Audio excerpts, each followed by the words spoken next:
Bienvenido, bienvenida a la lectura en vivo de El libro tibetano de los muertos. Mi nombre es Uriel, estás en el canal de Tarot Búho Cósmico. Comenzamos con el prefacio. Muchas gracias. Prefacio. El Bardo Thodol, conocido en Occidente como El libro tibetano de los muertos, es uno de los libros más importantes producidos por nuestra civilización. Nosotros, los tibetanos, gozamos de la reputación de ser muy espirituales, aunque solemos considerarnos a nosotros mismos como bastante prácticos y realistas. Por ello, consideramos nuestro sistemático estudio y análisis del proceso de la muerte humana como una cauta y práctica preparación para lo inevitable. Después de todo, no hay uno solo de nosotros que estemos escuchando esto que no vaya a morir, más tarde o más temprano. Así que el cómo prepararse para la muerte, el cómo pasar a través del proceso con el menor trauma posible y lo que viene después de la muerte, son cuestiones de vital importancia para cada uno de nosotros. Sería poco práctico no estudiar estos temas con el sumo cuidado y no desarrollar métodos para tratar con la muerte y el morir de una manera hábil, compasiva y humana. El libro de la liberación mediante la comprensión en el estado intermedio, o sea, este libro, ha sido muy popular en el Tíbet a lo largo de muchos siglos. Es un manual de útiles instrucciones para las personas que se enfrentan a la muerte, así como para sus familiares y amigos. Guarda relación con una extensa literatura en tibetano que investiga seriamente el fenómeno del morir. La verdad es que la realidad de la muerte siempre ha sido un gran acicate para la acción inteligente y virtuosa en todas las sociedades budistas. Su contemplación no se considera algo mórbido, sino liberadora del miedo e incluso beneficiosa para la salud de los vivos. Me complace que mi viejo amigo, el profesor Robert Thurman, haya llevado a cabo una nueva traducción de esta importante obra. Estoy seguro de que a través del texto consigue una única combinación de seria erudición y dedicación personal dirigida a la obtención de una traducción fiel, expresiva y lúcida de cara a los lectores occidentales. Espero que encuentren este libro tan esencialmente útil e iluminador como lo ha sido para nosotros los tibetanos a lo largo de los siglos. El Dalai Lama, 29 de enero de 1993. Seguimos con la introducción y te recuerdo, hay algunos nombres, como este libro lo es, con ciertas traducciones que podrían resultar extrañas para leer todo esto por primera vez, así que quizá me llegue a detener en algunos párrafos para poder asegurarme de que la lectura está a la altura de tu escuchar, ¿sale? Introducción. Hace años, mi primer maestro, el venerable Geshe Ngagwan Wangyal, del monasterio de Lhasa Shedrup, me dio una copia de un volumen tibetano impreso en la India, titulado El libro tibetano de los muertos. El maestro tenía una manera de decir ciertas cosas, dándole un énfasis especial, que podía ser que yo las recordase mucho tiempo después, como si las palabras se mantuviesen fuera del tiempo. ¡Vas a necesitarlo! En esa época, trabajar sobre dicha obra no era una de mis prioridades, pero lo guardé cuidadosamente, sabiendo de la perspicacia de mi maestro y pensando que tal vez algún día lo necesitase.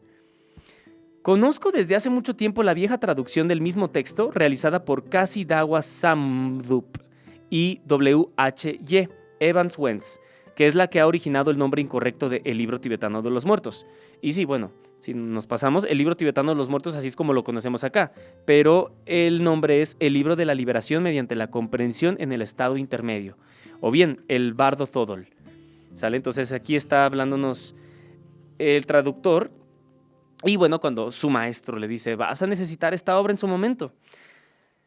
Y bien, la he leído y utilizado cuando han muerto familiares y amigos. Describe un proceso muy real a través del que todos debemos pasar tras la muerte y antes de la próxima vida que probablemente tenemos que enfrentar.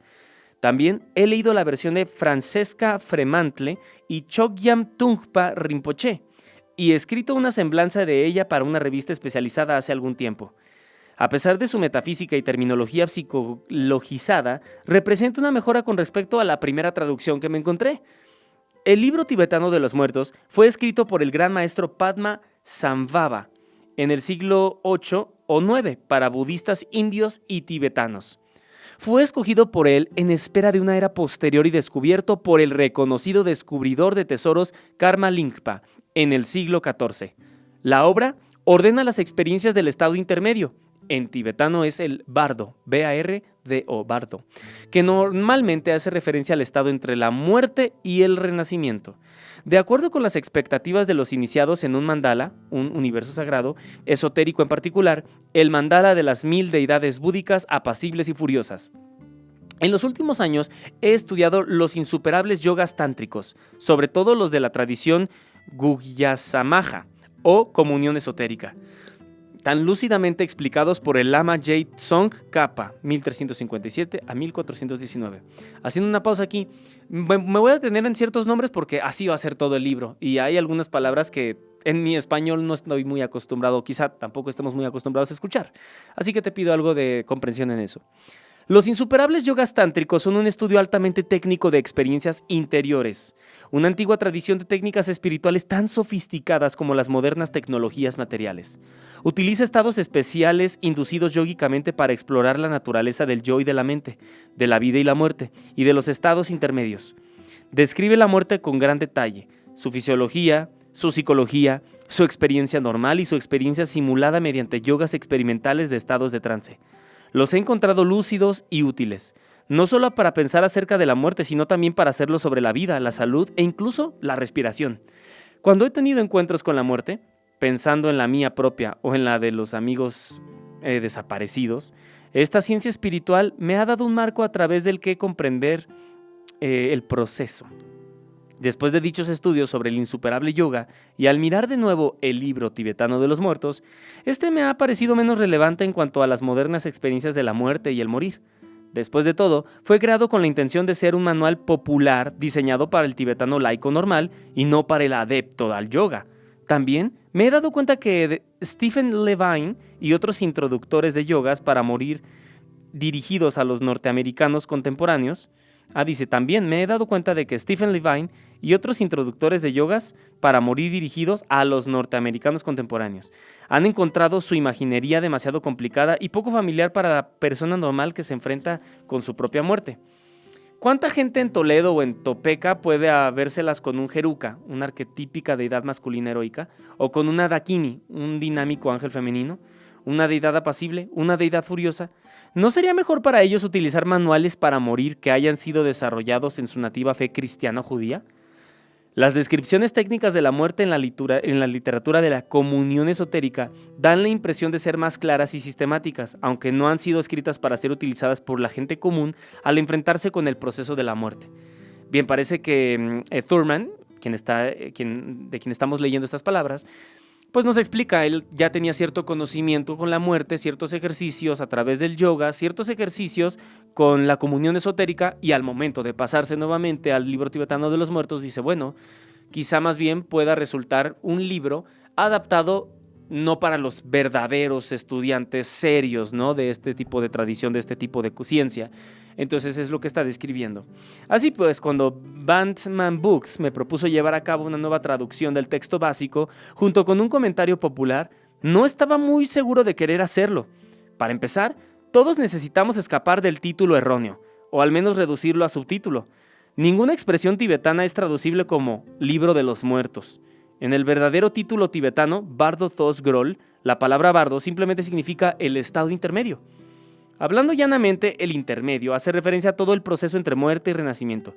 Más técnicamente, los tibetanos disciernen entre 6 intermedios: los intervalos entre nacimiento y muerte, vida intermediaria, de nacer y morir, nuestra vida, o sea, lo que estamos haciendo en este momento, sueño y despertar, sueño intermedio, despertar y trance, trance intermedio, y 3 intermedios durante el proceso muerte-renacimiento, momento de la muerte, realidad y existencia intermedias.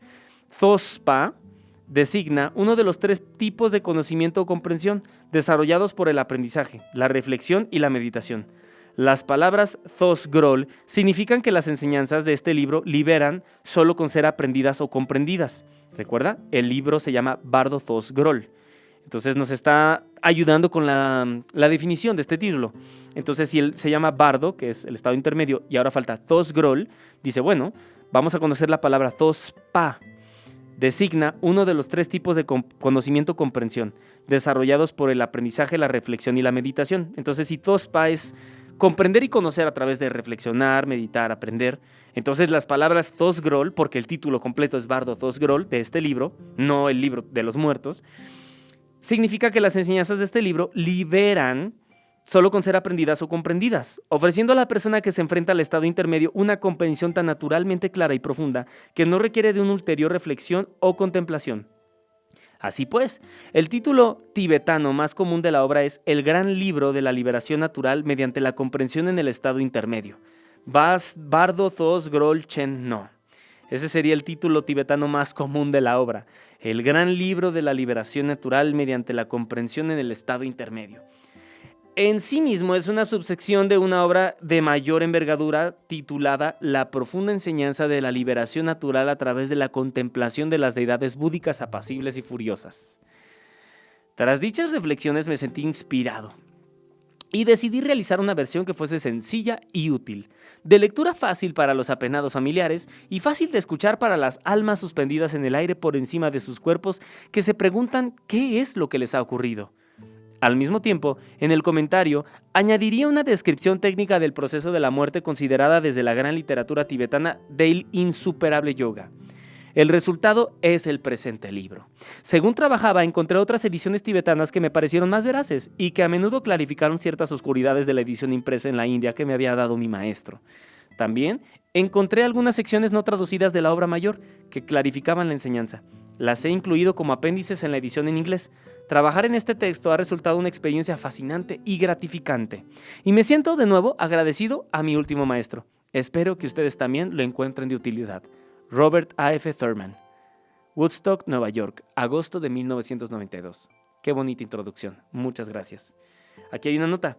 En el trabajo que sigue a continuación, he evitado las notas a pie de página a fin de hacer sencilla la lectura del texto al lector en general, y para que todo pudiera encontrarse en la página que se está leyendo. Aparecen, claro está, términos y conceptos pues poco familiares que he incluido en un glosario al final del libro, con breves explicaciones sobre todos los términos especiales, nombres, lugares y objetos importantes. Al escribir los nombres sánscritos y tibetanos, he optado por transcribirlos fonéticamente, tal y como son pronunciados por el lector inglés, sin observar las convenciones de la transliteración erudita, Shakyamuni y no Sakyamuni, o Vairichwana y no Vairocana, y demás. He omitido las barras horizontales sobre vocales y escrito la vocal R como ER. Nos está ayudando en lo que les estaba platicando desde que comencé a leer, en tantos nombres tan diferentes, tan extraños para mí. Así que nos va a ayudar esta traducción, la traducción que nos hace Thurman. Muy bien, va a estar muy bonito este viaje, va a estar bien bonito e interesante. Comenzamos entonces con la primera parte. Primera parte, preparativos para el viaje. Vamos a conocer acerca de este tema, la muerte.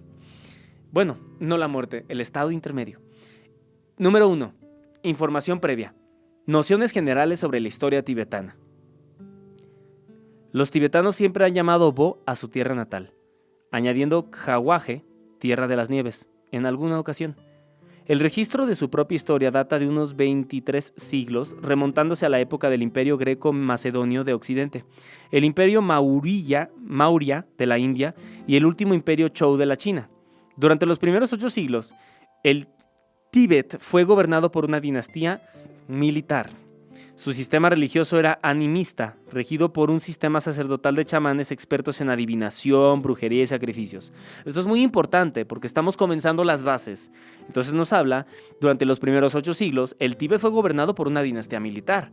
Y su sistema religioso era animista, o sea, regido por un sistema sacerdotal de chamanes expertos en adivinación, brujería y sacrificios. La forma de gobierno se centraba en una familia real que se creía había descendido de los cielos.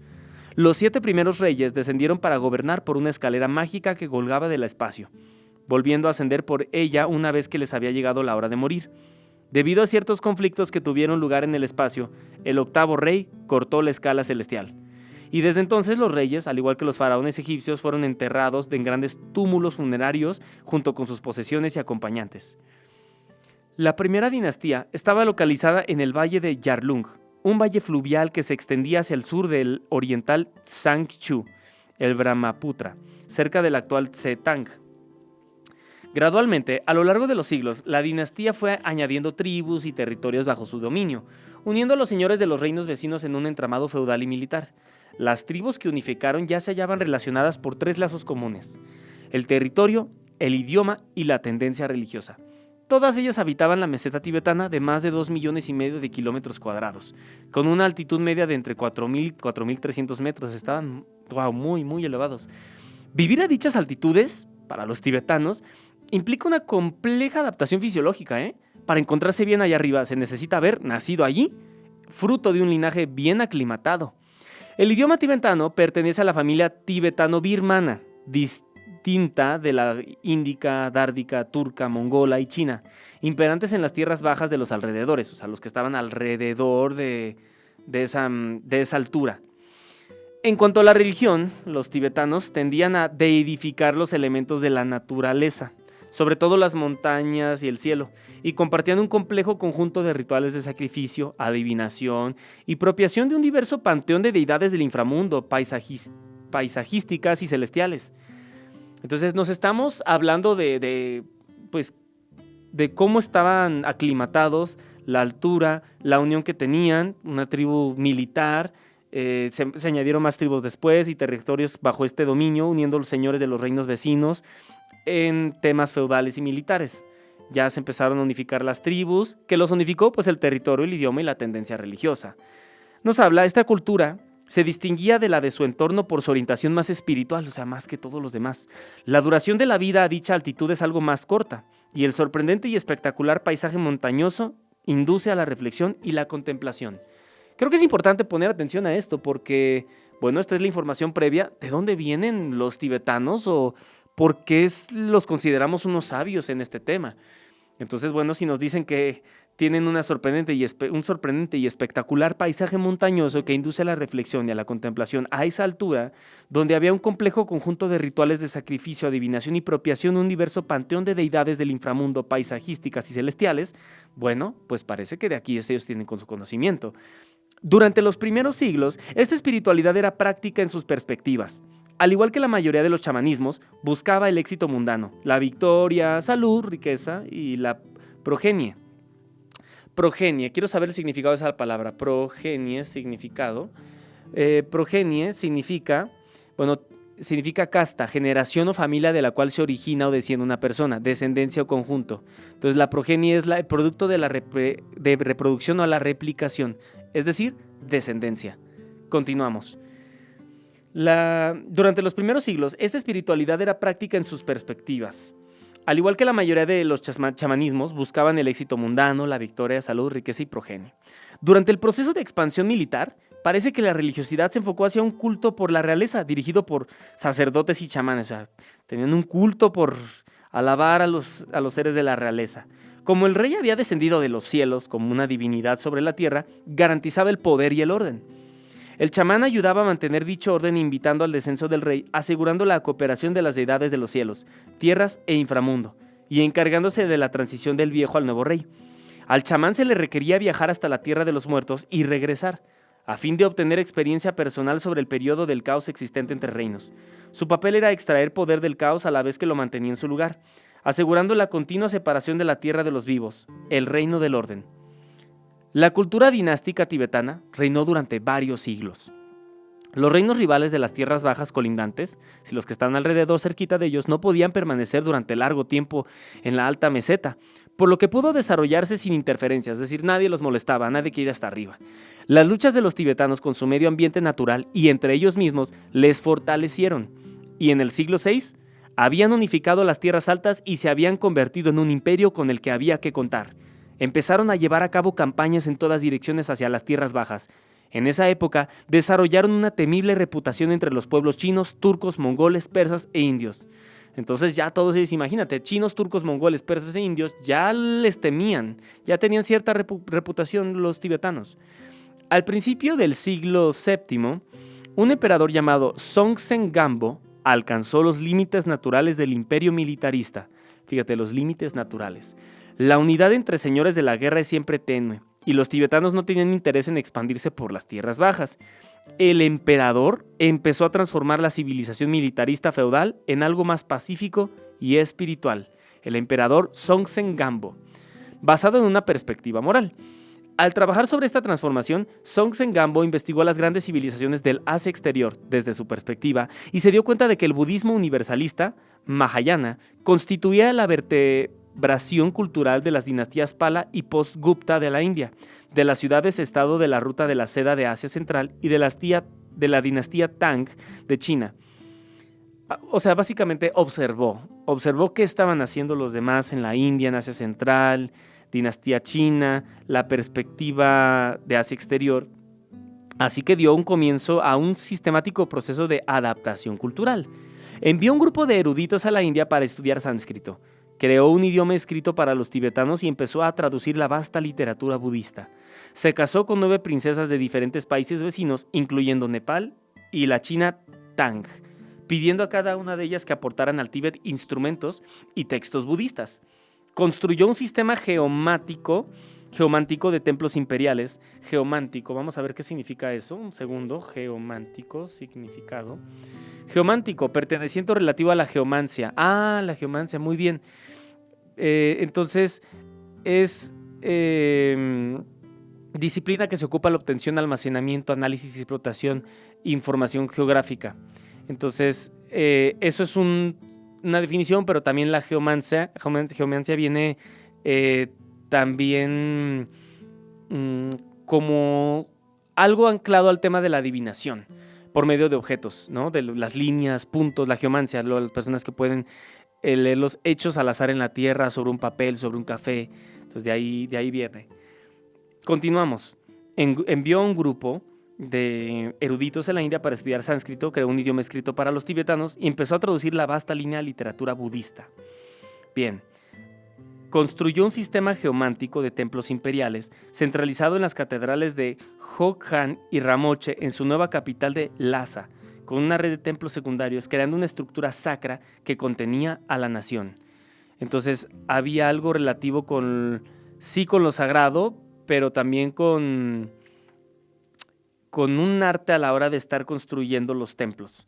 Durante los 2 siglos y medio siguientes, sus sucesores continuaron la obra de transformación cultural, patrocinando traducciones, conferencias de investigación, construyendo instituciones y educando a sus súbditos. Este proceso alcanzó un alto grado durante la última década del siglo IX, en el reinado del emperador Trisong Detsen, quien con la ayuda del experto indio Padma Sambhava y del abad budista indio Shantarakshita, construyó el primer monasterio en Samye. Allí fue trasplantada la estructura universitaria budista india, dando comienzo un proceso de 60 años de recopilación de todo el conocimiento útil disponible entonces en Asia. Matemáticas, poesía, medicina, el arte de gobernar, arte, arquitectura. Fueron cultivadas todas esas ramas del conocimiento, no únicamente la filosofía y psicología budistas. No, o sea, ya nos está diciendo, ya trascendió el otro emperador. Ahora estamos con el emperador Trisong Detsen y con varios expertos, y el indio Padma Sambhava, que es el autor de este libro. Y bueno, también con la ayuda del abad budista indio Shantarakshita, construyó el primer monasterio en Samye. Y allí fue donde hubo la recopilación de todo el conocimiento. Fueron invitados eruditos de Persia, India, Uiguria, Mongolia, los estados de la Ruta de la Seda y de la China Tang, y los tibetanos se convirtieron en hábiles y diestros en comparar y combinar en su búsqueda de la mejor comprensión del hombre y la naturaleza. Por ejemplo, durante la década de los 30 del siglo XIX, cientos de eruditos de todo el mundo conocido pasaron una década comparando los sistemas de medicina de India, China, Persia y Mongolia y Uiguria, creando un sistema médico tibetano que integraba la mejor psicología, la mejor anatomía, la mejor neurología, cirugía, botánica, química y nutrición disponibles con la tecnología espiritual budista. ¡Wow! Eso sí es algo fuerte.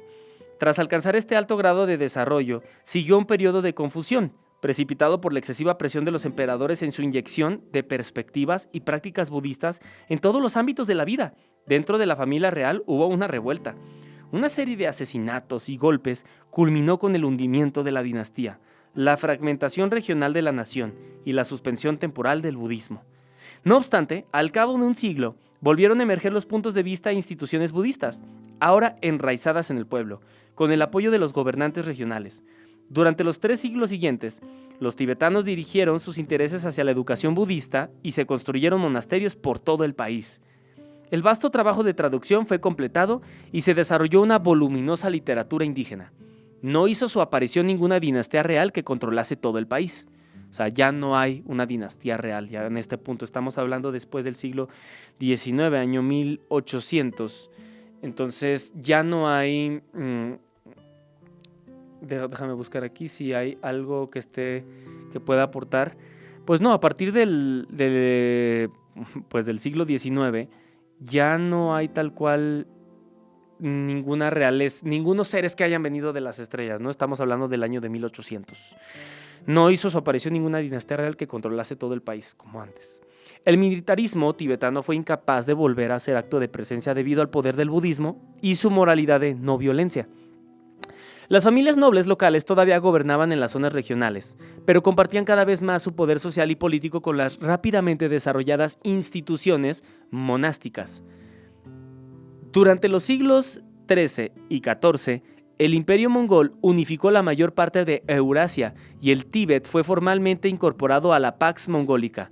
En realidad, pocas cosas cambiaron, siendo dividido en 13 regiones administrativas principales, cada una de ellas gobernada por una combinación de la familia gobernante local y de la jerarquía monástica local. La jerarquía Sakya de la familia Khön fue puesta al mando de todo por Kubilai Khan, pero la jerarquía Sakya era más una figura espiritual que un administrador activo. Hacia finales del siglo XIV cayó el Imperio Mongol, y la dinastía tibetana nativa de Paghmodru se hizo con el control de todo el Tíbet. Al mismo tiempo se dio un renacimiento espiritual, consecuencia de la obra de Lama Gyaltsong Khapa. Y así me la voy a pasar todo el libro con estos nombres tan distintos. La nueva era de dedicación nacional a la práctica del budismo como el principal objetivo en la vida fue rubricada mediante la fundación del Gran Festival de la Oración, en Lhasa, en 1409. El Lama ofreció ornamentos celestiales a la imagen del Buda Shakyamuni de Hogo Rinpoche, que albergaba la catedral de Hokan, para simbolizar la realización en la nación de la eterna presencia del Buda. Así dio comienzo una tradición celebrada en toda la nación, por la que todo el mundo se reunía durante 2 semanas de oración y celebración cada nuevo año lunar. Las llaves de la ciudad fueron devueltas a los abades monásticos y todos los negocios quedaron suspendidos. El festival fue acontecido de máxima importancia en todo el Tíbet entre 1409 y 1960, cuando acabó forzado por la ocupación china. Durante los siglos XV y XVI, el renacimiento iniciado por Tsongkhapa transformó el paisaje espiritual, social y físico del Tíbet. En todas las religiones se intensificaba la construcción de nuevos monasterios, al tiempo que cada vez más hombres y mujeres se sentían determinados a dedicar sus preciosas vidas humanas dotadas de libertad y oportunidad a colmar su evolución y alcanzar la iluminación. El clima social se pacificó cada vez más y fue descendiendo al número de individuos disponibles para los ejércitos de los señores de la guerra locales que quedaban. Uno de los más jóvenes discípulos de Tsongkhapa, Gendun Dubra, fue el líder de la nueva orden Gelug durante una larga y creativa vida de inspirada enseñanza, escritura y construcción. Tras su muerte, un joven en otra región reclamó ser Gendun Drupa desde el momento en que pudo hablar. Y sí, este es uno de los registros que tenemos de personas que tienen su reencarnación e inmediatamente recuerdan su vida anterior. Y bueno, tras muchas pruebas y reconocimientos milagrosos, fue aceptado por la comunidad como la reencarnación real del Gran Maestro y fue criado y educado para llevar a cabo el mismo papel de líder, con el nombre de Lama Gendun Gyatso. Su subsecuente reencarnación, descubierta mediante milagros, pruebas y habilidades demostrativas similares, Sonam Gyatso estuvo a la cabeza de la orden durante el siglo XVI, hasta que durante una histórica visita a Mongolia en 1573 fue nombrado Dalai Lama, maestro oceánico, por el emperador mongol Altan Khan, incluyendo retroactivamente a sus 2 predecesores. Sonam Gyatso fue conocido como su santidad el tercer Dalai Lama. Durante la época de Sonam Gyatso, y bueno, estamos pasando de época en época de rey, de líder, de monasterios, dinastías, hay muchos nombres. Tratemos de quedarnos con lo que más podamos, teniendo en cuenta pues la historia tibetana, que creo que es importante. Durante la época de Sonam Gyatso y la de su sucesor, los señores de la guerra del Tíbet habían empezado a sentirse demasiado constreñidos por la oleada del renacimiento espiritual, dedicación popular a la educación de la iluminación y a la actividad poco beneficiosa, en términos económicos y de tiempo, de construcción de monasterios. A principios del siglo XVII tuvo un lugar de periodo de turbulencia del que dependía el destino del país. Fíjate. los señores de la guerra del Tíbet habían empezado a sentirse demasiado constreñidos por la oleada de renacimiento espiritual, dedicación popular a la educación de la iluminación y a la actividad poco beneficiosa en términos económicos y de tiempo, de construcción de monasterios, o sea, demasiada espiritualidad. Entonces, los señores de la guerra del Tíbet estaban como, bueno, no se está generando nada de economía. A principios del siglo XVII tuvo lugar un periodo de turbulencia, del que dependía el destino del país. Prevalecerían las fuerzas seculares de lo que quedaba de la aristocracia militarista de los señores de la guerra locales, reportando la importancia de la forma de vida centrada en los monasterios, al igual que lo que sucedía al mismo tiempo en el norte de Europa, China y Japón, o bien abandonarían sus formas de violencia, dejarían sus armas y de una vez y para siempre abrazarían ellos mismos el sendero de la evolución espiritual. Bueno, en 1642, casi exactamente 1000 años después de la construcción de la catedral Gokhan, su santidad el quinto Dalai Lama, 1617 a 1682, fue coronado como rey del Tíbet, fundando el gobierno del Palacio Ganden de la Victoria, que los tibetanos todavía consideran como su gobierno legítimo. El Gran Quinto, como es conocido, creó una forma única de gobierno eminentemente adaptado a la especial sociedad del Tíbet. Estaba casi por completo desmilitarizada, reconociendo la centralidad de las instituciones monásticas en la vida nacional y la prioridad dada a la no violencia. La nobleza fue virtualmente expropiada, reteniendo el uso y la renta de parte de sus propiedades hereditarias solo como salario por sus servicios al gobierno de Ganden. Fueron totalmente desprovistos de sus ejércitos privados, perdiendo su poder feudal sobre la vida y la muerte de sus campesinos, que hasta entonces se habían parecido enormemente a los siervos medievales de Rusia y Europa. Básicamente su santidad, el quinto, pues continuó la ley de la no violencia y dio prioridad a todo esto. Internacionalmente, la independencia tibetana y la integridad nacional fueron garantizados por los nuevos emperadores panasiáticos de la época, los manchúes. Un pueblo tungúsico procedente de los bosques del norte de Corea. Tungúsico, vamos a ver el significado. Tungúsico quiere decir de un pueblo mongol de la Siberia Oriental. Grupo de personas y lenguas originarias de Siberia, China y Mongolia. Yo creo que para esto, bueno, al menos yo recomendaría revisar un ratito el mapa y algún video acá en YouTube acerca de la historia del Tíbet y el tema geográfico. Nos podrá dar un mejor entendimiento sobre lo que vamos a ver después. Continuamos. Internacionalmente, la independencia tibetana y la integridad nacional fueron garantizados por los nuevos emperadores panasiáticos de la época. Entonces, la independencia tibetana, la integridad nacional ya estaba garantizada por los manchúes, un pueblo tungústico procedente de los bosques del norte de Corea, que conquistó la China septentrional en 1644 y que podía conquistar el resto de Asia Oriental sin el impedimento del rival alguno. Debido a su autoridad sobre los temibles mongoles, el Dalai Lama fue considerado como un poderoso aliado por el nuevo emperador manchú. En 1651 se formalizó una alianza entre el emperador manchú Shun Chih y el Gran Quinto, su santidad el quinto Dalai Lama. Los manchúes reconocieron la autoridad secular del Dalai Lama sobre el Tíbet y su autoridad espiritual sobre el mundo tal y como lo conocían. El Dalai Lama reconoció a los manchúes como los legítimos gobernantes de Manchuria y China y como protectores internacionales del Dharma budista, de sus practicantes e instituciones. La condición era que el Dalai Lama estaba de acuerdo en animar a los mongoles a practicar el budismo y que los manchúes estaban de acuerdo en proteger la paz de las sociedades budistas desmilitarizadas. O sea, cada quien obtiene, algunos obtienen espiritualidad, los otros obtienen protección. La pacificación tibetana de los mongoles, la desmilitarización de la más poderosa de las sociedades, es una de las más importantes transformaciones sociales de la historia, aunque no resulta menos sorprendente la propia transformación del Tíbet durante el milenio anterior. Tíbet, una civilización espiritual. Durante los 3 siglos del periodo moderno del Tíbet, la prioridad nacional fue la educación monástica, la creatividad literaria y filosófica, la práctica de la meditación, el desarrollo de las artes rituales y los festivales y cosas parecidas. Los expertos espirituales eran aceptados como el más alto nivel de la sociedad tibetana y se consideraba que se habían convertido en budas perfectos mediante su práctica de los tantras, es decir, tecnologías espirituales, del insuperable yoga, la autocultivación. Eran aventureros del mundo interior tenidos en la más alta estima. El equivalente tibetano de nuestros astronautas, creo que habría que denominarles psiconautas. Viajaban personalmente a las más lejanas fronteras de ese universo que su sociedad consideraba vital explorar, las fronteras interiores de la propia conciencia, con todas sus transformaciones en vida y más allá de la muerte.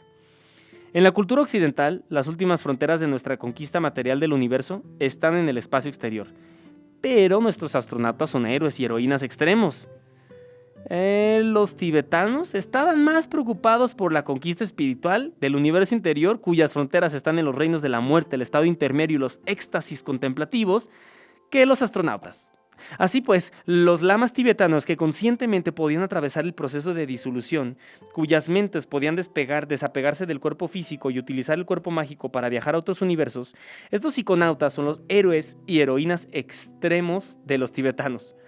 Los Dalai Lamas y los miles de lamas reencarnados, también llamados Tulku, que significa emanación de Buda, son esos héroes y heroínas. Se cree que han dominado los procesos de muerte, estado intermedio, renacimiento, y que continuamente eligen, vida tras vida, regresar al Tíbet, llenos de compasión para conducir a los tibetanos en su vida nacional espiritual y para beneficio de todos los seres sintientes.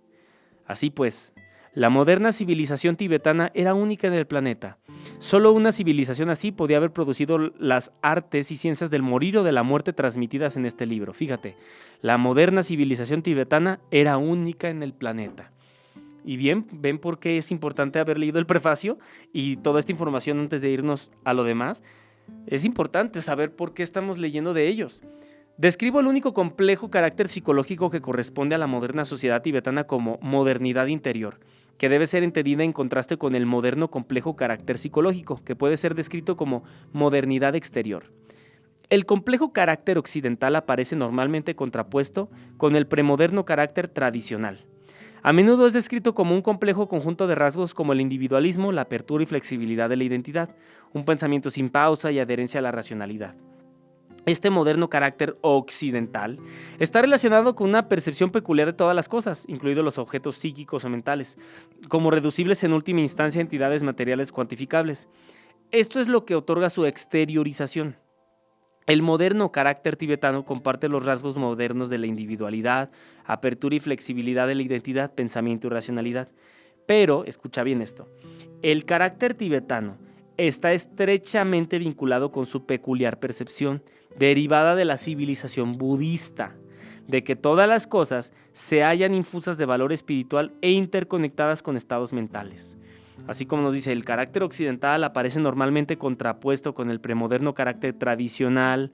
A menudo pensamos diferente. Pensamos diferente los occidentales a los orientales. Dice, los tibetanos simplemente dicen que todo tiene valor espiritual y todo está interconectado con estados mentales, todo.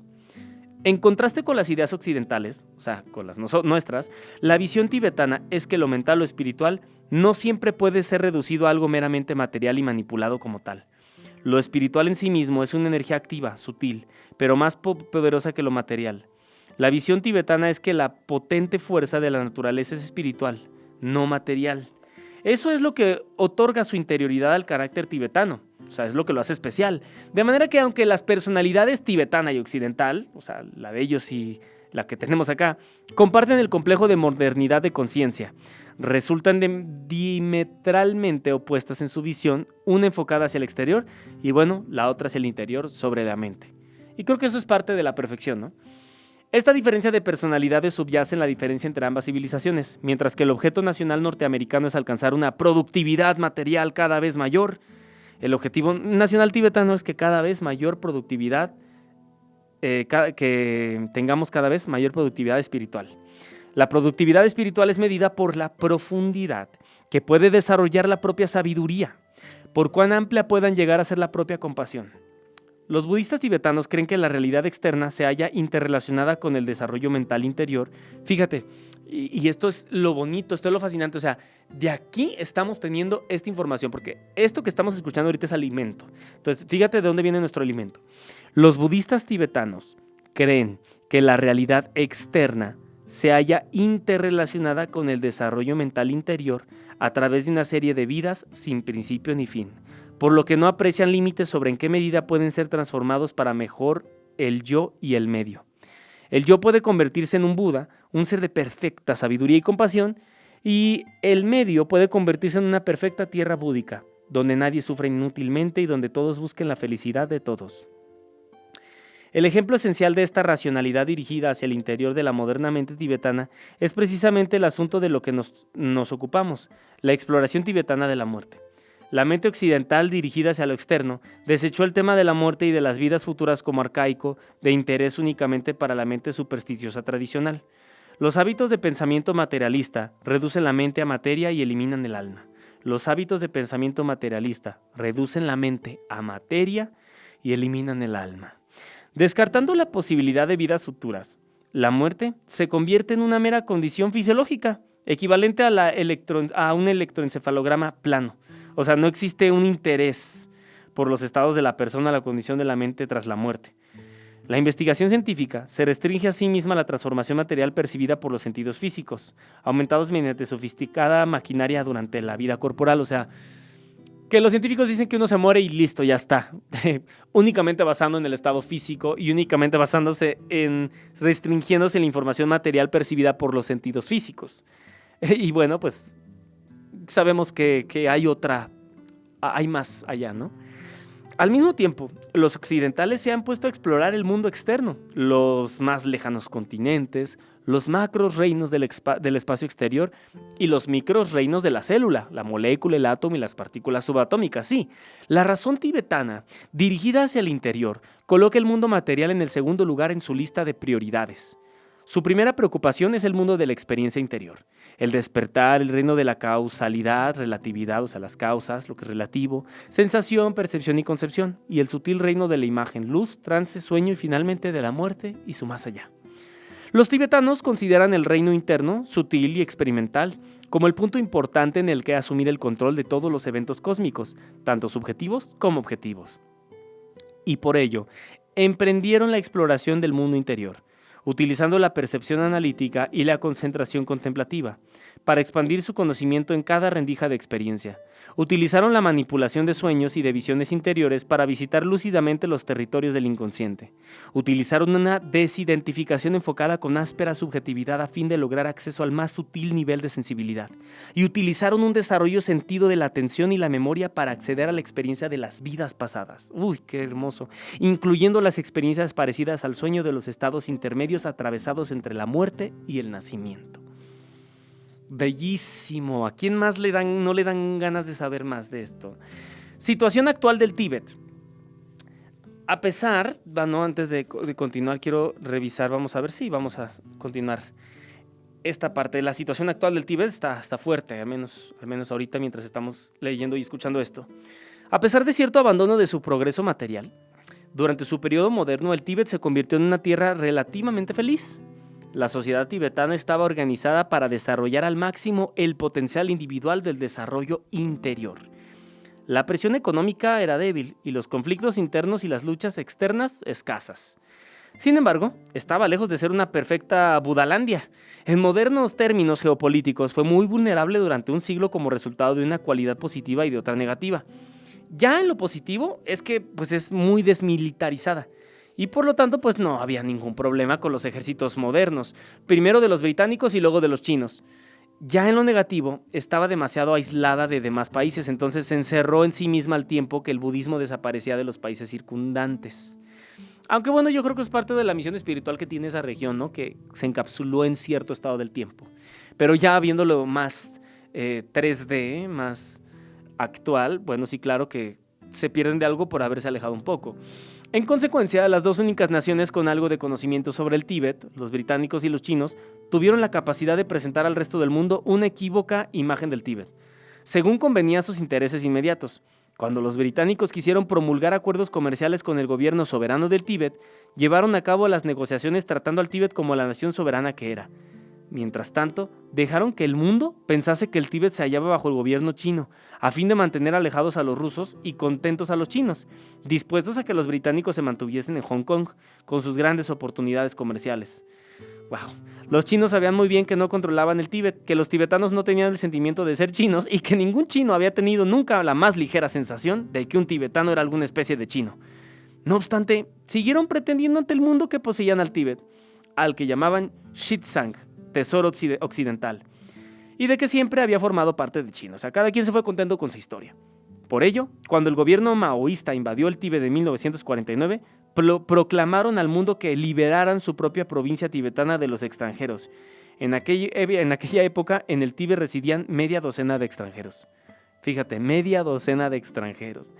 Pero como los tibetanos consideraban extranjeros a los chinos, se resistieron a ser liberados hasta la muerte. La potencia del ejército rojo aplastó a los budistas tibetanos, y la ocupación china solo ha podido imponerse por la fuerza bruta. Más de 1 millón de tibetanos encontraron una muerte no natural, y toda la cultura budista fue hecha añicos. Ni un solo tibetano deja de soñar y rezar para ser libre e independiente de los invasores. A fin de transformar el Tíbet y convertirlo en una parte de China, los chinos han intentado suprimir el idioma tibetano, el budismo y la cultura que desarrolló, así como todos los vestigios de identidad nacional tibetana. Los intentos de convertir en chinos a los tibetanos siempre acaban con la muerte de estos.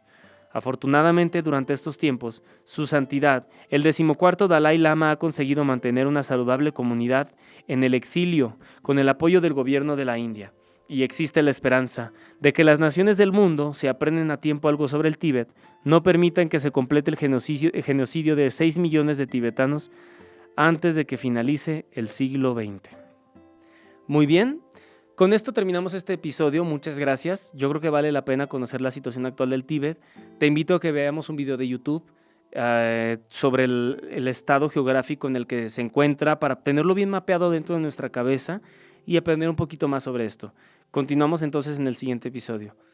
Muchas gracias, Dios te bendiga.